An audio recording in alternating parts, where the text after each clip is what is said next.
We're back. We're Black and Curious. I'm Kandron. What's up? What's up? It is your girl Dehjai, and we have a lovely guest in the building. This is Miss Regina C. White. She is an internet friend of mine. So we finally got a chance to sit down with her and kind of pick her brain. And the reason why I wanted to talk to her is because she is now living abroad and moved in a damn pandemic. Okay. So I thought like your story would be super interesting to talk through. Also, she's a mom of 4. She is a creative. She has the Curly Curators magazine, as well as my favorite body care. She left me though, but my favorite body care, which is the Body Whip. And I'll make sure to leave all the details that where you can find her in our comment section below. But yes, Miss Regina, welcome. Hi, thank you for having me. So glad to have you, girl. Now let's go ahead and get into the meat of the story. How in the hell did you end up moving in a pandemic to Botswana? Seriously. Well, so we decided before the pandemic that we wanted to move to Botswana. We've been in Chesterfield for like 11 years. Oh, yeah. I think it was 10 years at the time when we made a decision. And I was just ready for something different. I just wanted to move. How did you pick Botswana? Well, my husband had an opportunity, a job opportunity.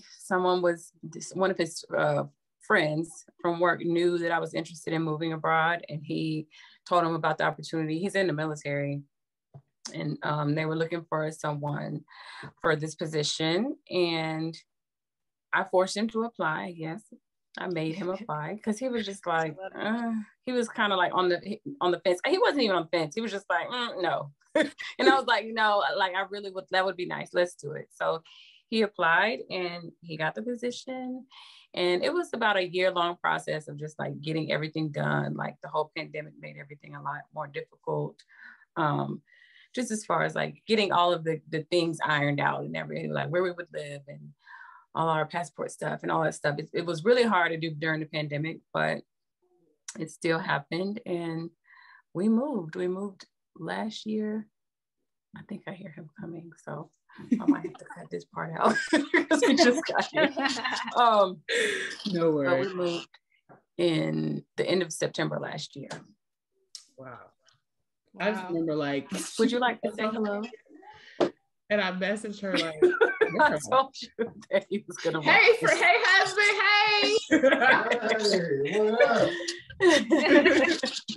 hey. But yeah, so she posted it on her social media, and like we just kind of kept in touch through Instagram. And I was like, in the middle of a pandemic, I'm coming to visit. I know, and you need to. Listen, don't misunderstand. She will come. Okay, you invite me, I'm coming. Yes, you're invited. You're invited. Please come. So Regina, tell us about your entrepreneurial journey, because you have I cannot get that word out today, the Curly Curator magazine. It's Coily. I'm sorry. Thank you. The Coily Curator magazine, as well as the Body Whip. How did you venture into those two different creative avenues? Well, so I have a handbag line as well. I'm not sure if you know that, but that was my first business. That was like my entrance into like entrepreneurship and everything. So I started with a handbag line, and that was available in Belk department stores, basically a showcase, Southern Designer Showcase, and they carried my handbags in that store. That was my first. That was my very first business. I straight out of school. When I went to the Art Institute of Charlotte, I started that business called Christina Bijou Bags. Okay. And then I also have the skincare line, which it just kind of happened. Like I started making products for my daughter because she has eczema, and then we started selling them, and we just started like branching out and it just started getting bigger and bigger. And, that's how we ended up here getting sold at Elwood Thompson's. And I think, I don't know if you heard of it through Elwood Thompson's, or if we met through the Richmond Night Market, but I don't know, we just kind of like stumbled upon each other and kind of, yes, that's what I told my friend. Through the body whip, but through like just different avenues of like selling it in different places. Yeah. The Quality Curator is something that I started. It started out as like a digital magazine. We used to post articles every day. And I had contributors all over the world that would just kind of like write different perspectives for women. It was like a lifestyle magazine. I say it was because it was a lot different than it is now. Right now, it's kind of focused on my journey living in Botswana. But we will have another issue. We come out with one issue of the magazine so far. We do have another issue coming out. But I guess I'm a serial entrepreneur. Like, I don't know. Like, I'm just a creative. And, yeah, no kidding. Yeah, just kind of like have a lot of different endeavors that I'm involved in, and just that's just me. Like real girl, I have no idea that so give us your background. So you went to an art institute, did you say? Or did I misunderstand? Well, I graduated from North Carolina A&T. Okay. So I'm an Aggie. And my husband, he's Aggie as well. But when I finished there, my background is in speech pathology. Okay. Like many, by the time I graduated, I was like, I don't really want to do this anymore. So I went to school for fashion because that was really my passion. That was where my heart really was. So I went to the Art Institute of Charlotte, and while there, I just started kind of focusing on all of my, my projects, and my focus and everything was just around my handbag line, which is Christina Bijou bags. And that's what a lot of people know me for. People know me for a lot of different things, but that was the main thing. That was the number one thing that like people know, everyone doesn't know, because a lot of people in Richmond just know body website. But yeah, right. Literally, that's how I knew you was for that. And then when you, I think you had sent me something from the Instagram for the Quality Curator magazine. I was like, oh, shit is dope too. Like, okay. She is just fire. But like, to know that you started out with a handbag line and was in a major department store, like, can you tell us or share a little bit about that story, like how you got there? Yeah, so one of my best friends, she told me about a showcase that they were doing, and basically you would send in all of your work, pictures of your samples, your story, kind of your background of your, just as a designer. And I just sent it. It was like a shot in the dark. I just sent it just because I didn't really have anything to lose. And they had about 3,000 applicants. They called back about 300 of those 3,000. And so we had to go to Charlotte and do a, like basically present our lines. We had to show them our samples. They were asking us questions. What are your price points? Just telling us, asking us all these questions, and I just had to like spit them out. It's like you're at a buyer's meeting, basically. They had all the buyers from each department. Wow. And then I guess like a week or 2 weeks later, they're like, okay, we chose 13 people and you won for our handbag, for our handbags. And that was it. Like they carried my handbag line. I was getting them made in New York at the time. I still have the handbag line, and that's coming. Next collection is coming soon. But I was getting them made in New York, and it was an awesome experience. I mean, we were sold all over the country, and we sold out of all the bags. And wow, it was a very. So from a perspective of like another multi-passionate person, how do you decide what to focus on at any given point? It's hard. It's hard. It's very hard, especially because I have 4 kids as well. What are their ages? So I have a 17-year-old, 11, 9, and 6-year-old. So I have 4 kids. I'm also an autism mom. My youngest daughter has autism. So that also takes a huge, part of our life as well, focusing on that. But where to shift your focus? It's hard. It was a part of the reason why I wanted to start a magazine, is because I'm like, you're constantly trying to figure out ways to promote your own things. And I was like, I'll just have a magazine. I'll promote my own things. You know what I mean? Like, instead of me like constantly trying to look for outlets to share your stuff, like I don't know. It's hard. It's not easy, but you just kind of like have to come up with a plan. Have your goals, you know, it might be over a span of like a year or 2 years, and just figure out which, like, launch different things, or like, you know, just figure out what you want the bigger picture to look like for your empire, basically, because it's what you're really building at the end of the day, is like an empire. I know it's hard in the beginning because it doesn't feel like that, because, you know, you just have all these ideas, but when it all comes down to it, that's what you're building, like an empire or a legacy for your family. Mm-hmm. Yeah, totally. So, random question, because I'm now like listening to all the things that you've done and have going on. What is your zodiac sign? I'm an Aquarius. Girl, I knew it. And you are too, aren't you? I am a Leo, but okay. Aquarius and Leo are like yin and yang. So I was just like, I knew it. I collect Virgos and Aquariuses. Like all my close friends, like Kandron is a Virgo. My daughter is a Leo. My second daughter is Leo, and she, bright and shiny, but like we are like, you know, peanut butter and jelly. We go together, girl. Mm-hmm. Okay. So do you have any like crazy stories or experiences on this journey that you could share with us? On this journey, I mean, there's so many things. I think for some people, I think it's more normal to me now, but just the fact that we moved our whole family to the other side of the world. Like when I look back, it's like, okay, we really did this in the middle of a pandemic. It's crazy. It's normal to us now, but that's crazy. How do you deal with like schooling for your kids and stuff? Like, how was the transition for that?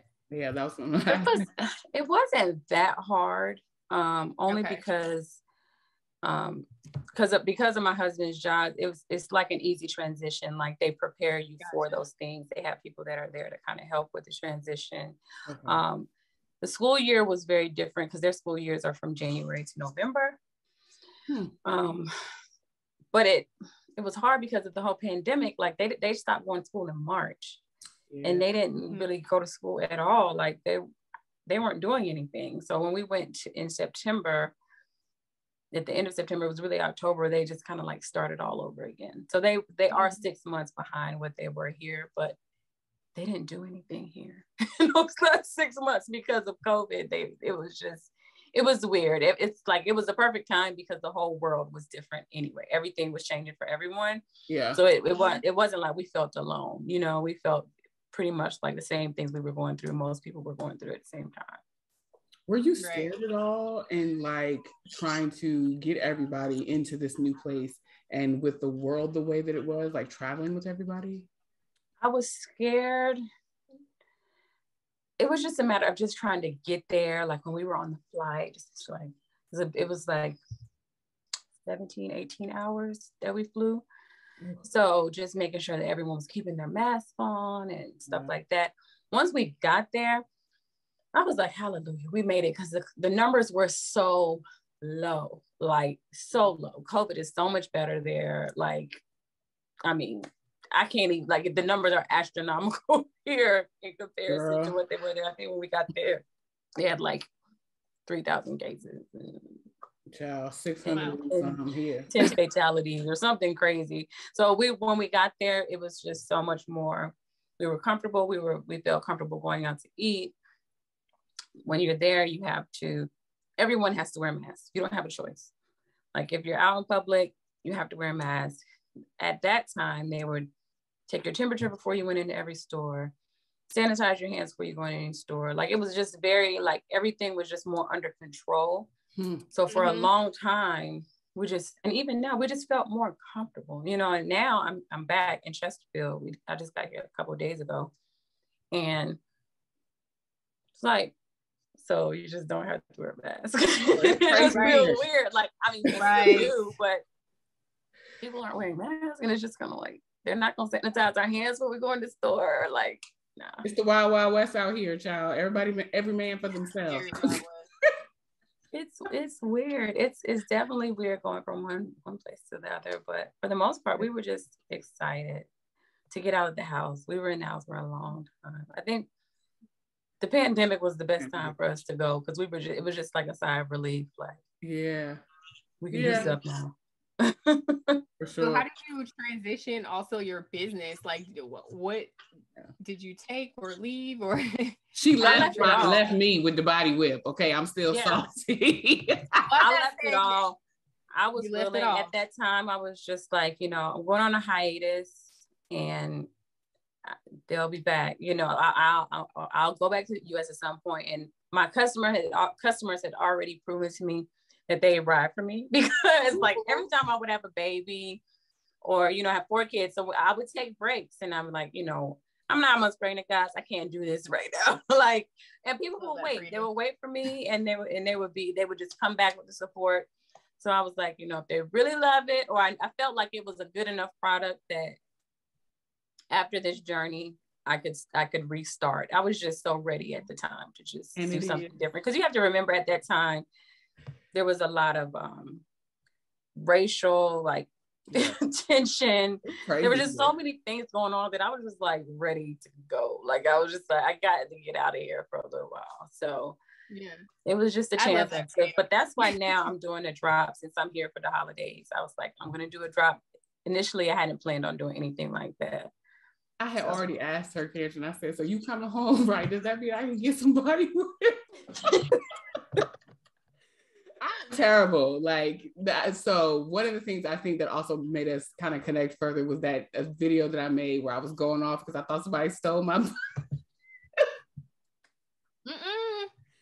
So I was on, even my some friends from like high school, like I hadn't talked to in years, they had seen the story too, and they were so upset for me because they was like, you are really angry. Seriously. People play. Like, people do not play about their body whip. Like, I have husbands, like spouses that like, you have yours and I have mine. Like, don't touch mine. Like, I know that's right. Yeah. But I did, to piggyback off of what you asked, I did, while I was in Botswana, I did start to introduce it. There's like a long process you have to go through of like starting a business as a, you know, as a expat, but so far, like, it's loved on the other side of the world.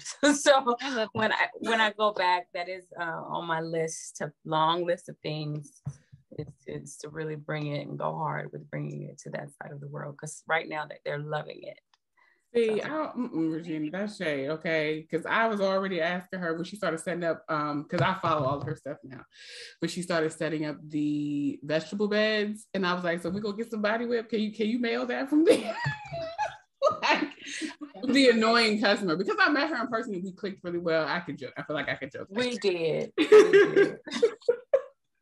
She was so funny. I remember we met and you were on your story and you were like, y'all, she looks exactly like she looks online. She looks like that in person.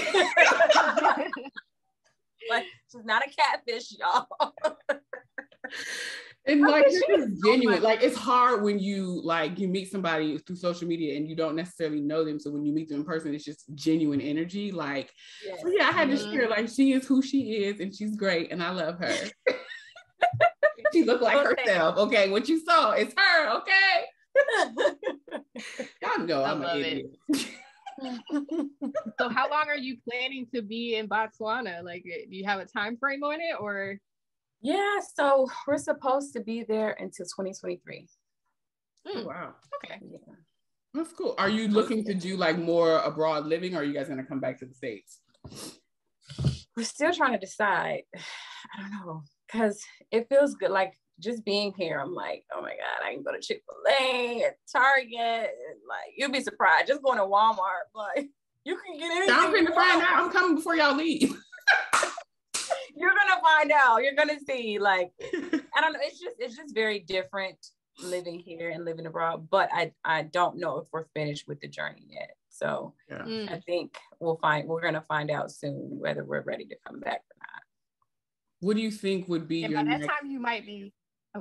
Oh, sorry. By that time you might be down a person. Like, is your oldest child gonna keep going with you guys, or gonna go to college, or? She's graduating next year, December. Yeah. So she's leaving us. She's leaving in December. So well, that's gotta be exciting. It's exciting, but it's still like, you know, we're the party of 6. Yeah, I know. Never gonna be the party of 5. But yeah, she's, her siblings are younger than her, so she's just kind of like over it. She, she loves this, but she's like, I want to go experience, college life and all of that. So yeah. Are y'all gonna make her be an Aggie too? My husband told her she doesn't have a choice. I am not mad. I'm with you, husband. She said she's going to A&T. Like, they've already taken taking pictures in front of the departments that they're graduating from. They know their majors. Like, okay. I told her she has a choice, but he's like, if you want us to support you at all, you don't have a choice. So another random fact that I found long after I had met her was that you were on, what is that show? Oh my God. The Wedding Dress Show? Yes! What is it? She was on an episode of Say Yes to the Dress, and I remember I was watching, and I'm looking, and I was like, that looks like somebody I know. And then it dawned on me who it was, and I was like, yo. I don't even know how I came across it, but like it was random as hell. I was just like, because you're like Regina's bone structure. That's the first thing that I said to her. I'm like, you're so beautiful. I would love to do your makeup, but like her bone structure, like you can't mistake it. So I was looking, she looked different, hair was different. So I was like, no, this is the same person. That was us. So tell us about that. Like, how was that experience? So the same friend that told me to send this stuff to Belk. We've known each other since we were 6. Like, she's like one of my best friends. She's always like, you should do this. You should do this. So this was her show. This is her favorite show. Okay. And we were living in Atlanta at the time. So this is on the Say Yes to the Dress Atlanta. Okay. I think they were showing like a marathon, and I saw the episode on. Yeah. They always have a marathon, so it's probably a marathon. Yeah. So she told me, she was like, you should apply, because we were about to get married. We were planning our wedding and everything. And she told me to apply. And I applied, and they called us again. Another one of those things that just happened. So that's why when people say there's a 1 chance out of 1,000 that's really going to happen, or whenever they say something is really random to happen, I'm like, yeah, and the chances are it's going to happen to me, so I have to be careful. I mean, it seems likely, sis. Yeah, I'm like, you seem like one of those people that like lightning just strikes and like it just keeps happening. So like, how much of this do you think is like luck, or do you feel is skill or destiny, some combination of all the 3? I think that the Say Yes to the Dress thing, I really don't know how that happened. I don't know. Yeah. Now my handbag line, I of course in my bags, I was like, yeah, they're gonna call me. Like, I didn't think that they would. Okay, so I'm lying. When I sent it out, I really wasn't thinking they were gonna call me. But once I knew that I had an opportunity to go and meet them in person and show them my stuff in person, I was like, they're going to pick me. Like, because I just believed in my product that much, because the bags were just like made with Italian leather. Like, they were really, really good. So I was like, I'm gonna do this. How they called me to end up on the show, I really don't even know. And they came to our wedding too. Oh wow. So they don't typically do that either. So I don't know. Yeah, I'm like, really? I think, but me and my husband were high school sweethearts too. So I think that part of the story was just like interesting. Yeah. Mm-hmm. So I guess that was a part of it that was like, okay, well, this is a cute story. He had just come back from Afghanistan. I don't know. I guess the story was what they were looking for. Telling the dream, girl. That's why they was there. Something about it. They were like, yeah, we want this. So, are you from Virginia, or are you guys from North Carolina? We're from North Carolina. Okay. We're from Fayetteville, North Carolina. Gotcha. Okay. And both of you are from here, like no. Richmond. No, not from Richmond, from Virginia. Oh, I'm from Virginia. Okay. So I'm from Jersey, but I grew up in like Newport News area because military. Okay. So, but yeah. Okay. Yep. That is us. Okay. So we always have like a little game that we play before we wrap up. But I feel wait, one more question before you. Yeah, go ahead. Sorry, one more question real quick. So like, what do you have next? What are you thinking about as like your next things that you're taking on? Or you just... So I've been working on this collection. I'm really not talking about it a lot because then people hold me to stuff. And I usually just like stuff. But I am working with a manufacturing company in Botswana that are producing some amazing bags for me. So oh, that's amazing. I'm excited. We'll see where that goes. You know what? I'm gonna hit you up offline because I need to invite you to a function that's happening on Thursday. Okay. All right. Now you can go to the rapid fire. Sorry about that. Oh, no problem. No problem. All right. So we have a little this or that we'd like to play with you, and then we'll wrap up. I think my time is popping up here, so let me hurry up and finish this. Okay. So in the this or that, it's looks like I have 10 questions, and it's rapid fire. So you just say whichever one. Cool. Okay. Okay. So you ask me a question, and I just answer it real quick. Yep. It'll be two options. You choose one or the other, basically. Okay. All right. Lipstick or lip gloss? Lipstick. Seafood or steak? Seafood. The US or living in Botswana?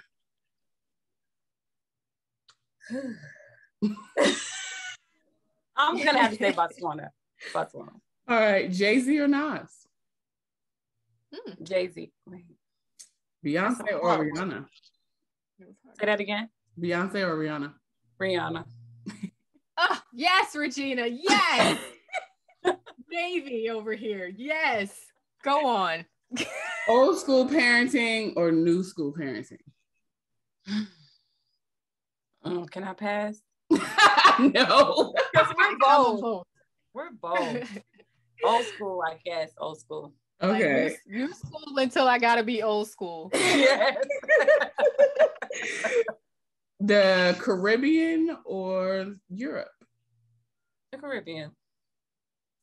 Dark liquor or light liquor? Ooh. Light. My girl. Tahiti or Seychelles? Seychelles. You know, I just went to Seychelles. I was like, let me throw a curveball, see what she say.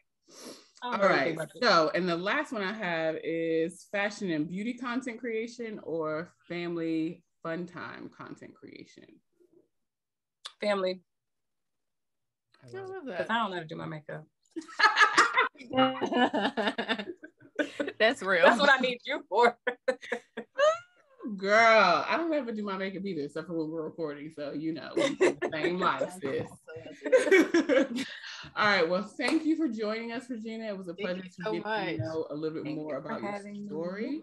And I will hit you up offline about that event. It's a business mixer that I'm a part of, so I would like for you to come. But nonetheless, thank you.